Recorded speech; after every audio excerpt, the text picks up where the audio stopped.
पिछले एपिसोड में हमने देखा था कि किन्नान वहां पर आ गया होता है जहां पर कंपटीशन होने वाला था। वहां पर आने के बाद उसे काफी सारे लोग दिखाई देते हैं जो सभी यहां पर कंपटीशन लड़ने के लिए ही आए थे। किन्नान की स्टार्ट में फाइट सबसे पहले उसके दोस्तों के साथ ही होने वाली थी, लेकिन किन्नान उनसे फाइट क्या करता उससे पहले ही उसके सारे के सारे दोस्त वहां पर अपनी हार मान लेते हैं ताकि किन्नान ऐसे ही डायरेक्ट जीतते हुए फाइनल में चला जाए, ताकि फाइनल में जाने के बाद उसकी फाइट गोंगचेन के साथ हो सके। ये देखकर तो बाकी सारे लोग भी हैरान रह जाते हैं कि यहाँ पर तो कोई भी किन्नान के साथ फाइट करना ही नहीं चाह रहा। अब देखते हैं कि आगे क्या होता है, जिसके बाद यहाँ से ये एपिसोड शुरू होता है। तो इस एपिसोड की शुरुआत में यहाँ पर फाइनल करवा दिया गया था, जो फाइनल गोंगचेन और किन्नान के बीच में होने वाला था। वहां पर आने के बाद गोंगचेन किन्नान से कह रहा होता है, किन्नान आज मैं तुझे दिखाऊंगा कि असल में जीनियस किसे कहते हैं। मैं यहाँ पर तुझे तेरी औकात दिखाने वाला हूँ। कुछ कमजोर लोगों को हराकर तू अपने आप को बहुत ज्यादा पावरफुल समझता होगा ना। आज मैं यहाँ पर तेरी सारी की सारी गलतफहमी दूर कर दूंगा। देखता हूँ कि तू यहाँ पर मेरे अटैक को झेल पाता भी है या फिर नहीं। इसके बाद तो गोंगचेन ने वहाँ पर अपनी काफी सारी पावर को एक्टिवेट करना शुरू कर दिया था। उसके अंदर से जो पावर का ऑरा निकल रहा होता है उसे देखकर तो सारे के सारे लोग हैरान रह चुके थे। चुयुन कह रही होती है, इस गोंगचेन ने तो असल में अपना इमॉर्टल रैम ब्रेक थ्रू कर लिया। ये तो काफी ज्यादा पावरफुल बन चुका है। हमें नहीं लगा था कि यहाँ पर ये इमॉर्टल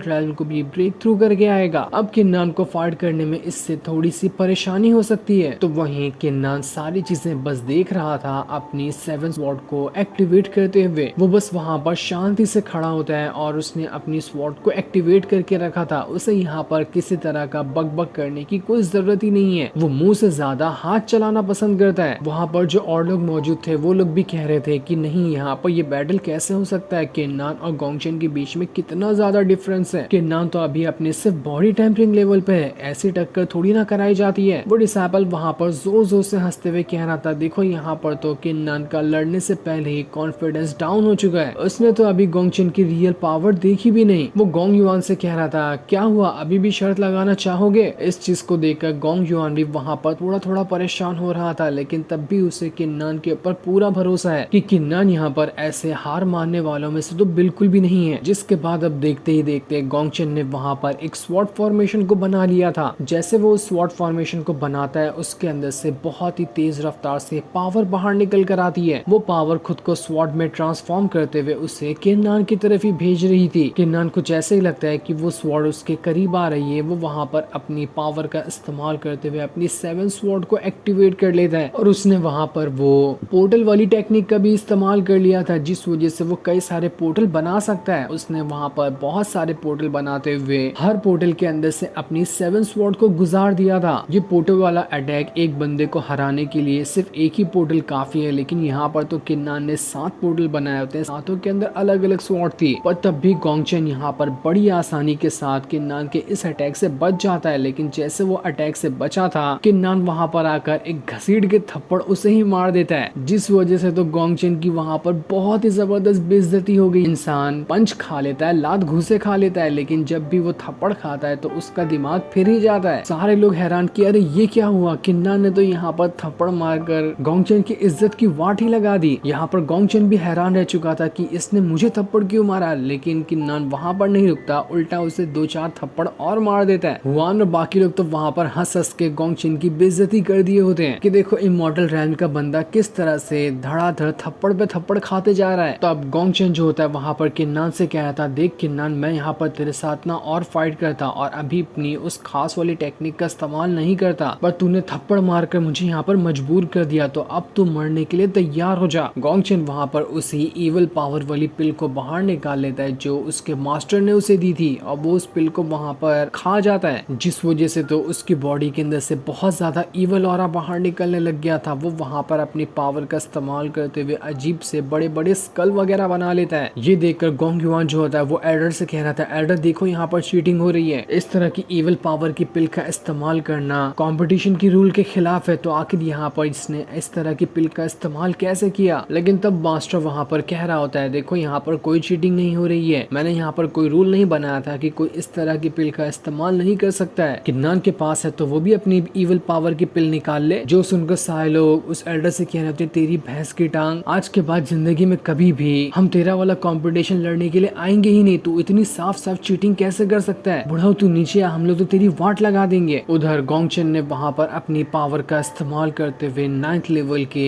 एल्केमी फर्नेस को बाहर निकाल लिया था, जो कि उसकी मार्शल स्पिरिट है। वो डिसाइपल वहाँ पर गोंगचन की पावर को देखकर कह रहा था उस पिल को लेने के बाद तो कम से कम कुछ टाइम के लिए गोंगचन इतनी पावर का इस्तेमाल कर रहा है जो उसे 2 बार और ब्रेक थ्रू करने के बाद मिलेगी। कमाल है, मजा ही आ गया। अब तो यहाँ पर किन्नान हारेगा ही हारेगा, वो हारेगा नहीं, यहाँ पर मर ही जाएगा। गोंगचन वहाँ पर अपनी इविल पावर का इस्तेमाल करते हुए किन्नान के ऊपर अटैक कर देता है, लेकिन किन्नान ने वहाँ पर भी अपना शील्ड बनाया था और अपनी पावर का इस्तेमाल करते हुए सारे के सारे अटैक को रोक रहा होता है। जिसके बाद किन्नान ने वहाँ पर अपनी 7 स्वॉर्ड को एक्टिवेट करते हुए वो सीधा गोंगचन की तरफ ही बढ़ चुका था। रास्ते में आने वाले जितने भी गोंगचन के अटैक होते हैं वो उन सभी को अपनी स्वॉर्ड की मदद से डिस्ट्रॉय करते जा रहा था। गोंगचन का एक भी अटैक वहाँ पर किन्नान का कुछ नहीं कर पाता। जिसके बाद किन्नान ने अगले ही सेकंड में गोंगचन के सर के ऊपर अपनी स्वॉर्ड रख दी थी। अगर वो हल्की सी स्वॉर्ड घुमा ले तो यहाँ पर गोंगचन मर जाएगा, पर तब भी किन्नान वहाँ पर रुक गया होता है। सभी ये देखकर एकदम ज्यादा खुश हो चुके थे कि अरे वाह, यहाँ पर लग रहा है कि किन्नान जीत गया, उसने गोंगचन को हरा दिया। इस चीज को देखकर गोंगचन वहाँ पर नाटक करना शुरू कर देता है कि अरे किन्नान, मुझे नहीं पता था तुम कितने ज्यादा पावरफुल हो, मुझसे बहुत बड़ी गलती होगी जो मैं तुम्हारे साथ यहाँ पर फाइट करने आया। लेकिन ये सिर्फ उसका किन्नान का ध्यान भटकाने का बहाना था। जिसके बाद गोंगचन ने पीछे से एक बहुत ही ज्यादा पावरफुल अटैक किन्नान के ऊपर करने वाला होता है, पर किन्नान भी अपने दिमाग का ढक्कन बंद करके नहीं रखता है। वो अपने दिमाग को इतना फास्ट चलाता है कि उसे पता चल जाता है कि पीछे से कोई अटैक आ रहा है, इसलिए उसने उसी टाइम पीछे मुड़ते हुए खुद को तो उस अटैक से बचा ही लिया था और पीछे हटने की वजह से वो अटैक किसी और को नहीं बल्कि उल्टा गोंगचन को खुद ही लग जाता है। ये अटैक लगने की वजह से तो अब गोंगचन वहाँ पर खड़ा तक नहीं हो पा रहा था, वो बेहोश हो गया होता है। वहाँ पर चुयुन, लैंग और बाकी सारे लोग जो वहाँ पर मौजूद थे ये देखकर दंग रह चुके थे कि नहीं, सिर्फ बाहर से दिखाने को किन्नान की जो पावर है ना वो बॉडी टेम्परिंग लेवल पे है, लेकिन असल में जो उसकी पावर है वो इमॉर्टल रैल से भी ज्यादा होगी, क्योंकि खाली बॉडी टेम्परिंग लेवल का बंदा यहाँ पर गोंगचन को हरा ही नहीं सकता। सारे लोग कह रहे थे वाह, ये फाइट को देखकर तो दिल को सुकून मिला। ये चीटिंग खोर लोग अपनी चीटिंग करके भी यहाँ पर इज्जत नहीं बचा सके, मजा ही आ गया। इन लोगों के साथ तो ऐसा ही होना चाहिए था। गोंगचन का मास्टर जब देखता है कि वहाँ पर गोंगचन हार गया तो वो वहाँ पर एक और पैतरा आजमाता है। वो कहता है देख किन्नान, मैं यहाँ पर महसूस कर पा रहा हूँ कि तूने किसी खास टेक्निक का इस्तेमाल किया है जो कि रूल के खिलाफ है, इसलिए मैं तुझे इस राउंड से डिस्क्वालीफाई करता हूँ और चला जा मेरे सेट से। तू ये राउंड जीता नहीं है, मैं इस राउंड को भी इनवैलिड करार देता हूँ। तब गोंग युआन बीच में कह रहा था ओ बुढ़ा, तेरे से ज्यादा रूल ना मुझे पता है। आउटर सेट के कंपटीशन की रूल वाली जो किताबें है ना, तुझसे ज्यादा मैंने पढ़ कर रखी है। जो सुनकर गोंगचन का मास्टर कहता तू कौन होता है मेरी बातों के बीच में बोलने वाला, ये आउटर सेट का मामला है, तू इनर सेट का डिसाइपल यहाँ पर कुछ नहीं बोल सकता। चला जा जल्दी से यहाँ से, वरना मेरा यहाँ पर दिमाग फिर जाएगा तो उसके बाद मैं तेरी हालत खराब कर दूंगा। जिसके बाद एल्डर वहाँ पर एक टोकन को बाहर निकालता है जो कि पनिशमेंट हॉल का टोकन था। किन्नान को अब यहाँ से पनिशमेंट हॉल में भेज दिया जाएगा बिना किसी गलती के और वहाँ पर उसे सजा होगी। यार किन्नान को तो यहाँ पर आना ही नहीं चाहिए था ऐसे चीटिंग खोर लोगों के बीच में। सारे लोग कह रहे थे देखो किन्नान ने यहाँ पर बिल्कुल सही तरीके से फाइट की और देखो तब भी उसे यहाँ पर सजा मिल रही है। जिसके बाद वहाँ पर पनिशमेंट हॉल का एल्डर आता है। वहाँ पर आने के बाद वो गोंगचन के मास्टर से कह रहा था मास्टर आपने यहाँ पर मुझे क्यों बुलाया, किसको पकड़ना है मुझे। और ये वही एल्डर होता है जो किन्नान से पहले भी शर्त हार चुका था, इसलिए वो तो और ही ज्यादा खुन्नस निकालेगा यहाँ पर किन्नान के ऊपर। गोंगचन का मास्टर वहाँ पर उस एल्डर से कह रहा था देखो यहाँ पर गोंगचन जो है ना वो इमॉर्टल रैल्म में है और ये बॉडी टेम्परिंग लेवल का बंदा यहाँ पर उसे इतनी आसानी के साथ हरा दे, आपको यकीन भी होता है। इसलिए मैंने यहाँ पर कहा कि इस किन्नान ने यहाँ पर किसी तरह की ऐसी पिल या फिर टेक्निक का इस्तेमाल किया है जो कि यहाँ पर हमारे रूल के खिलाफ है। किन्नान ने यहाँ पर रूल तोड़े हैं, इसलिए इसे परमानेंट इस सेट से ही बाहर निकाल कर फेंक दिया जाए। ये सुनकर वो एल्डर किन्नान से कह रहा था देख किन्नान तू कितनी बार रूल तोड़ता है, पहले भी तू काफी सारे रूल तोड़ चुका है, अब फिर से तोड़ दिया, बस बहुत हो गया, तेरा पत्ता तो इस सेट से अब कटता है। मैं तुझे पनिशमेंट हॉल में लेके जाकर बहुत मारूंगा, उसके बाद इस सेट से भी बाहर निकाल कर फेंक दूंगा। आज के बाद तो इस सेट में कभी दिखाई नहीं देगा। वहाँ मौजूद सारे लोग आपस में बातें कर रहे थे कि नहीं ये तो बिल्कुल सरासर नाइंसाफी है, आखिर किस तरह का सेक्ट है, यहाँ पर लोगों के खिलाफ कुछ भी बोल दिया जाएगा एल्डर वगैरह से तो उसे वो सजा दे दी जाएगी। ऐसा थोड़ी ना होता है, कोई सबूत वगैरह मांगे जाते हैं, यहाँ पर तो कुछ नहीं हो रहा। गोंग युआन भी वहाँ पर कह रहा होता है आखिर तुम्हारे पास कोई सबूत है कि किन्नान ने यहाँ पर किसी तरह की पिल वगैरह का इस्तेमाल किया तो दिखाओ ना, ऐसा खाली बोल देने से तो मैं भी कुछ भी कह दूंगा कि हाँ अंबानी मेरा मेरा पापा है तो क्या तुम लोग मान लोगे? आखिर ऐसा क्यों नहीं हो सकता कि बॉडी टेम्परिंग लेवल वाला बंदा इमॉर्टल रैंक के बंदे को हरा दे? अगर उस बंदे ने ज्यादा मेहनत की है और अच्छी तरह से वो फाइट करता है तो वो किसे भी हरा सकता है, भले से उसके लेवल में कितना भी डिफरेंस क्यों ना हो। तब वो एल्डर वहाँ पर गोंग युआन से कह रहा था, देख गोंग युआन, यहाँ पर ना तुझे कोई हक नहीं है कि तू बड़ों के बीच में ऐसे टांग अड़ाकर बातें कहे। तू अगर यहाँ पर और भी कुछ बोलेगा ना तो तूने भी रूल तोड़े, तुझे भी यहाँ से पनिशमेंट हॉल में भेज दिया जाएगा। तो बता कि तेरा क्या फैसला है, अपना मुंह बंद कर ले, उसी में तेरी भलाई है। लेकिन गोंग युआन वहाँ पर पूरे एटीट्यूड के साथ कह देता है कि देख, मुझे यहाँ पर तेरी कोई भी बातों से कोई फर्क नहीं पड़ता। अगर किन्नान को यहाँ पर किसी ने भी हाथ लगाने की कोशिश की ना तो उसके बाद मुझे ब्लेम मत करना कि आखिर मैंने क्यों सारे लोगों को मारा है। उस टाइम मैं किसी को नहीं छोड़ूंगा, हिम्मत है तो कोई भी किन्नान को हाथ लगाकर दिखा दे। साथ ही गोंग युआन वहाँ पर सोच रहा था कि यार यहाँ पर यही गड़बड़ हो गई कि गोंग युआन काफी ज्यादा पावरफुल बन गया था। किन्नान के पास भले से ज्यादा पावर है लेकिन उसने अभी तक के अपने बॉडी टेम्परिंग लेवल को कंप्लीट नहीं किया। दोनों की पावर में आसमान जमीन का फर्क है। इसी वजह से इन लोगों को ऐसा लग रहा है कि यहाँ पर किन्नान ने कुछ चीटिंग वगैरह की। अब मैं कैसे इन लोगों को यहाँ पर समझाऊं कि किन्नान ने कोई चीटिंग नहीं की है। ये देखकर लैंग, चुयुन, हुआन और बाकी जितने भी लोग वहाँ पर थे जो सभी किन्नान के सामने अपनी हार मान चुके थे, वो लोग कह रहे होते अगर यहाँ पर से किन्नान को बाहर निकाला जाएगा ना तो हमें भी कोई जरूरत नहीं है यहाँ पर रहने की, तुम हमें भी निकाल दो, हम भी यहाँ पर इस तरह के चीटिंग खोर सेक्ट में नहीं रहना चाहते। जो सुनकर वो एल्डर वहाँ पर कह रहा था, बढ़िया, बहुत बढ़िया, कमाल का भाईचारा नहीं चल रहा है यहाँ पर, ठीक है फिर एक के साथ 10-12 फ्री। गोंगचन का मास्टर वहाँ पर एल्डर से कह रहा था, देखो यहाँ पर ये जितने भी लोग कह रहे हैं ना कि किन्नान के साथ इन लोगों को भी बाहर कर दिया जाए तो आप बेफिक्र इन लोगों को भी उठा सकते हैं, ये सब किन्नान के साथी है, इन लोगों ने ही मदद की होगी किन्नान की। तो आप यहाँ पर 1 मिनट भी और ज्यादा देर ना लगाए और सारे लोगों को उठाकर यहाँ से बाहर फेंक दे। तब किन्नान वहाँ पर कह रहा होता है, तुम लोग यहाँ पर गलत इल्जाम तो मुझ पे लगा रहे हो ना और इस इल्जाम की वजह से मुझे यहाँ से बाहर फेंक रहे हो, तो आखिर इसमें मेरे दोस्तों की क्या गलती है? यहाँ पर कुछ भी क्यों ना हो जाए, मुझे चाहे कुछ भी होगा मैं वो बर्दाश्त करने के लिए तैयार हूँ, लेकिन मेरे दोस्तों को कुछ नहीं होना चाहिए। उन लोगों को कुछ हुआ तो मैं तुम्हें यहाँ पर नहीं छोड़ूंगा। तब वो जो एल्डर होता है वहाँ पर किन्नान से कहा था, लगता है तूने यहाँ पर ठीक से सुना नहीं, एल्डर सिर्फ तुझे ही सेक्ट से बाहर निकालना चाहते हैं और बाकी लोगों को यहाँ पर पनिशमेंट हॉल में पहले भेजा जाएगा, वहाँ उनकी धुलाई होगी, उसके बाद उनका फैसला किया जाएगा। तुमसे खास मेहमान तो वो लोग हमारे बन चुके हैं, तुझे अब मिल गया का सेटिस्फेक्शन कि तुझे कुछ और भी डिटेल में बताऊं? जिस पर किन्नान कह रहा होता है, आखिर तू है कौन, तू पनिशमेंट डिपार्टमेंट के ऐसे रूल कैसे बना सकता है? वहाँ का तू लीडर है क्या? बस एक छोटा सा नॉर्मल एल्डर ही तो है, इतना ज्यादा तू बकबक कैसे कर सकता है? ये सुनकर तो उस एल्डर का वहाँ पर दिमाग फिर गया था। वो उससे कहता है, आखिर तेरी हिम्मत कैसे हुई मेरे बारे में ऐसा कहने की? तू जब तक यहाँ पर दूसरे लोगों के बारे में ऐसा कह रहा था तब तक मैं चुप था, लेकिन मेरे तक के बात आएगी ना तो मैं यहाँ पर चुप नहीं बैठने वाला। अब मैं तुझे यहाँ पर नहीं छोड़ूंगा। तूने तो कंपटीशन के रूल तोड़े ही थे, अब तूने यहाँ पर पनिशमेंट डिपार्टमेंट के भी रूल तोड़ दिए हैं। अब तो तू गया, अब तू यहाँ पर कुछ भी क्यों ना कर ले, तू नहीं बच सकता। वहाँ पर कई सारे एल्डर आ चुके थे जो सभी यहाँ पर किन्नान को पकड़ने के लिए आए होते हैं ताकि उसे यहाँ से बाहर ले जाया जा सके। किन्नान जब ये देखता है कि वो अब यहाँ पर शांत खड़ा रहेगा तब कुछ नहीं होने वाला, उसे कुछ न कुछ तो करना ही पड़ेगा। तब वो वहाँ पर मास्टर का दिया हुआ वही टोकन निकालता है जिसकी मदद से उसने ऑक्शन हाउस के अंदर कई सारी चीजों को फ्री में खरीदा था। वो उस टोकन को निकाल कर सीधा उस एल्डर की तरफ ही फेंक देता है ताकि इसकी मदद से वो एल्डर के ऊपर अटैक कर सके, लेकिन एल्डर ने तो बस एक ही बार के अंदर किन्नान के इतने खास वाले टोकन को वहाँ पर डिस्ट्रॉय कर दिया था, जो देखकर सारे लोग हैरान रह जाते कि आखिर ऐसा कैसे हुआ, इस एल्डर ने तो किन्नान के सबसे खास टोकन को तोड़ दिया है। जो सीन दिखाते ही ये एपिसोड यहीं पर एंड हो जाता है। थैंक